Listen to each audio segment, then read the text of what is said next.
Irerekomenda ng PhilHealth kay Pangulong Bongbong Marcos na babaan ang buwan ng kontribusyon ng kanilang mga miyembro. Sinabi ito ng PhilHealth kasunod ng pagsita ng ilang senador dahil sa pagsasauli ng halos 70 bilyong piso mula sa hindi nagamit na subsidiya mula sa gobyerno. Paliwanag ng PhilHealth, legal ang pagsasauli ng pondo at hindi ito kinuha sa buwan ng kontribusyon ng mga miyembro. May unang balita si Mav Gonzalez. 5% ang monthly premium ngayon ng PhilHealth. Kaya halimbawa, kung kumikita ng 10,000 pesos kada buwan ng isang direct contributor, 500 pesos ang kanyang monthly contribution. Ang sabi ngayon ng PhilHealth, irerekomenda na nila kay Pangulong Bongbong Marcos na babaan ang kontribusyon ng mga miyembro nito.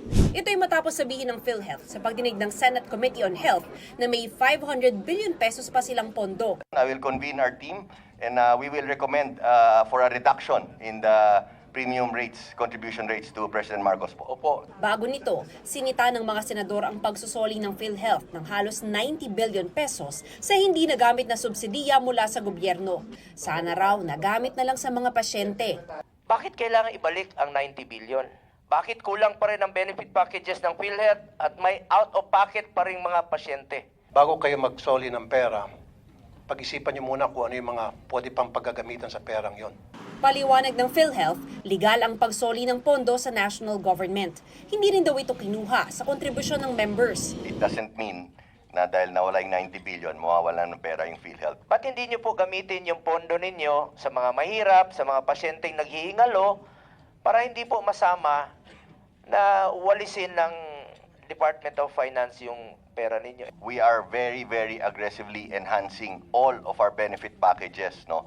In fact, so we did an initial 30% across the board last February 14, and we are already in the process of doing another round of 30%, no?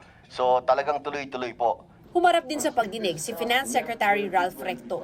Sumang-ayon daw ang GCG at OGCC na legal ito at hindi sakop ng bawal galawing pondo alinsunod sa Universal Healthcare Act. Hindi rin daw totoong ilalagay sa Maharlika Investment Fund ang pera, kundi sa unprogrammed appropriations o yung mga proyekto ng gobyernong wala pang tukoy na source of funding.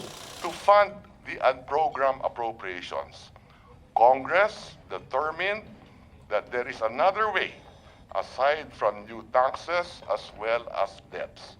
At ito ay sa pamamagitan ng pagkolekta sa mga natutulog at hindi nagagamit na pera ng GOCCs na binabayaran pa natin ng interes. Pero ang ilang doktor, nakiusap pa rin na huwag bawasan ng pondo para sa kalusugan. Kami po ang nilalapitan nila, kami po ang katabi nila sa pagdudusa.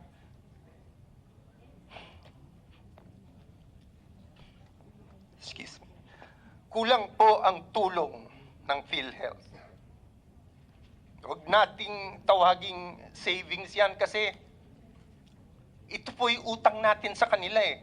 Hindi ito dapat kaltasan. While the intent of the government to help the economy through the transfer of the funds to the national budget may be meritorious, the means for its achievement is definitely in violation of the law, especially if the health sector is being robbed of the rights due to it. Ito ang unang balita. Mav Gonzalez para sa GMA Integrated News. Kapuso, para laging una ka sa mga balita, bisitahin at mag-subscribe sa GMA Integrated News sa YouTube. Sa mga kapuso abroad, samahan nyo kami sa GMA Pinoy TV at sa www.gmanews.tv.